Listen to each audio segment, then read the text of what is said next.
दिल्ली की मुनक नहर में बड़ा हादसा, डूबने से 4 बच्चों की मौत, 2 के शव बरामद। दिल्ली की मुनक नहर में शुक्रवार को एक दर्दनाक हादसे में 4 बच्चों की डूबने से मौत हो गई। चारों बच्चे एक ही परिवार से थे और पास की एक गौशाला में काम करते थे। जानकारी के अनुसार एक बच्चा नहर में गिरा और उसे बचाने की कोशिश में बाकी 3 भी पानी में समा गए। स्थानीय लोगों और गौशाला कर्मचारियों ने बचाव की कोशिश की, लेकिन नहर का तेज बहाव और गहराई हादसे का कारण बन गए। अब तक 2 बच्चों के शव बरामद कर लिए गए हैं, जबकि 2 अन्य की तलाश जारी है। मानता हूँ प्रशासन का इसके लिए, और खास तौर पर ये कनाल जो हरियाणा से आ रही है, तो कहीं ना कहीं इरिगेशन डिपार्टमेंट को सबको मालूम है गर्मी के अंदर भी हर साल की कैजुअलिटी है। कहीं ना कहीं मुस्तैद होना चाहिए और ऐसी घटनाओं से बचाव हो सकता है अगर प्रशासन अपना ठीक से कार्य करे, और ये बहुत दयनीय भी है। हर साल काफी बच्चे डूबते हैं, इसमें हर साल भी तरफ से भी कोई एक्शन लिया जाएगा? 100% एक्शन लिया जाएगा। जहाँ जहाँ दिल्ली के अंदर ये कनाल निकल रही है वहाँ पे 100% पेट्रोलिंग भी बढ़ेगी, और मेरा प्रशासन से भी कहा जाएगा कि भाई यहाँ पे पिकेट जरूर बनवाई, जहाँ पे असिस्ट है, जहाँ भी पुल है, यानी क्रॉसिंग पॉइंट कहलाते हैं ये, एक गांव से दूसरे गांव के जाने के लिए, तो क्रॉसिंग पॉइंट पे 100% पुलिस पिकेट होनी चाहिए। और कहीं ना कहीं इरिगेशन डिपार्टमेंट की भी उसकी जो टीम होती है वो भी पेट्रोलिंग करनी चाहिए, क्योंकि इनके पास भी पेट्रोलिंग टीम होती है। तो पेट्रोलिंग टीम होगी तो कहीं ना कहीं लोगों में फियर रहेगा तो इस इतनी बड़ी घटनाओं से बचाव हो सकता है। सर, एक ही परिवार के 4 बच्चे थे, कुछ आर्थिक मदद वगैरह भी दी जाएगी आपको? सरकार के नियमित जो भी होगा वो प्रक्रिया पूरी की जाएगी, मदद की जाएगी। सर, यहाँ पे बच्चे नहा रहे थे, एक का पैर फिसल गया, उसको पकड़ने के चक्कर में 3 और चले गए साथ में। नहर में नहा रहे थे? हाँ सर। क्या क्या नाम है बच्चों के? एक का तो सर सबसे जो बड़ा लड़का है उसका नाम है जावेद, और सर जो उससे छोटा है उसका सावेद, और एक लड़के का नाम है समद, और एक का लड़के का नाम है सोहेल। टोटल 4 बच्चे? 4 बच्चे थे। उनके साथ और भी बच्चे नहा रहे थे? हाँ सर, एक बच्चा और नहा रहा था, वो तो बाहर बैठा था, ये बराबर में खड़ा है। कब की घटना है ये अभी आधा घंटा हुआ सर। कहाँ के रहने वाले ये बच्चे? सर, ये रहने वाले तो गाजियाबाद जिले के हैं, लोनी। बाकी कटेवड़े में काम करते थे, हम अपना गायों का काम करते हैं सर, लाड़े बेचने का। और ये भाई जो बड़ा है पिपन की गौशाला में रहता है। अब घास काटने के लिए आए थे सर गौशाला के लिए, इधर से दान दे देते हैं जैसे पूरा का पूरा, तो यहाँ से चेरी काटने के लिए आए थे, काट के ला रहे थे, बस मन में आगे इनको नाल सर ऐसे घटना हुई। तो नहाते हुए नहर में?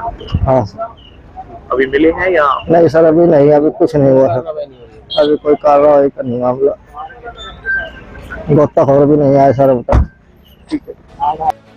ओल्ड फरीदाबाद रेलवे स्टेशन पर निर्माण के दौरान मिट्टी ढही, 2 महिला मजदूरों की मौत। ओल्ड फरीदाबाद रेलवे स्टेशन पर बन रही नई बिल्डिंग के निर्माण स्थल पर बड़ा हादसा हो गया। निर्माण कार्य के दौरान अचानक मिट्टी धंसने से 4 मजदूर मलबे में दब गए, जिसमें 2 महिला मजदूरों की मौके पर ही मौत हो गई। घटना के बारे में जानकारी देते हुए एसआई राजपाल ने बताया कि ओल्ड फरीदाबाद रेलवे स्टेशन पर नई इमारत का निर्माण हो रहा था, जहां मिट्टी अचानक धंस गई। हादसे में 3 महिलाएं और 1 पुरुष मजदूर दब गए थे। रेस्क्यू के दौरान 2 महिलाओं को मृत अवस्था में बाहर निकाला गया, जबकि 1 महिला और 1 पुरुष मजदूर को सुरक्षित निकाल लिया गया। दोनों अब खतरे से बाहर है। उन्होंने आगे बताया कि हादसे की जांच की जा रही है और जिस किसी की भी लापरवाही सामने आएगी उसके खिलाफ सख्त कार्रवाई की जाएगी।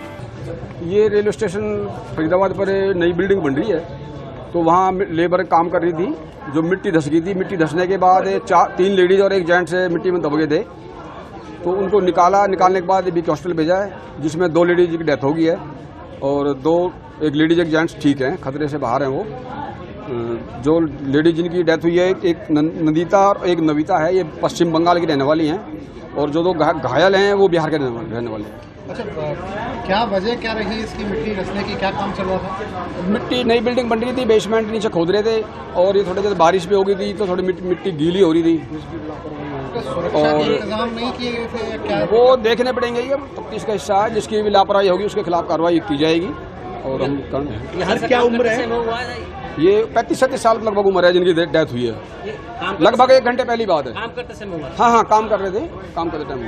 इसमें ठेकेदार के खिलाफ मामला बनता है? हाँ, बिल्कुल बनेगा, जो होगा वो बिल्कुल कार्रवाई की जाएगी। जांच का विषय है। इनको लाया गया प्राइवेट ऑटो में और साधनों से लाया गया? देखो, वो जल्दी के चक्कर में प्राइवेट ऑटो में ले गए, एम्बुलेंस की वेट करते तो ज़्यादा टाइम लगता। एम्बुलेंस पहुंची है, बाद में पहुंची है, लेकिन उससे पहले यहाँ लेकर आ गए। तो ऑटो में तो इसलिए लेकर आने पड़ेगा, जो मौके पे जो भी चीज़ है वो उसमें लेकर आ गए। सुरक्षा की दृष्टि से हम सब कुछ चेक किया जाएगा, सुरक्षा तो मुहैया कराई हुई थी इसने, ठीक है? हाँ, वो अब जांच का विषय बाध्यता है, वो देखेंगे। इसलिए जैसे भी लापरवाही जिसकी भी होगी उसके खिलाफ कार्रवाई बिल्कुल सख्त की जाएगी। भोपाल में हिंदू लड़कियों को लव जिहाद का शिकार बनाकर उनसे दुष्कर्म और ब्लैकमेलिंग के सनसनीखेज मामले की सुर्खियां अभी खत्म भी नहीं हुई थी कि इंदौर में लव जिहाद का एक बेहद चौंकाने वाला मामला सामने आया है।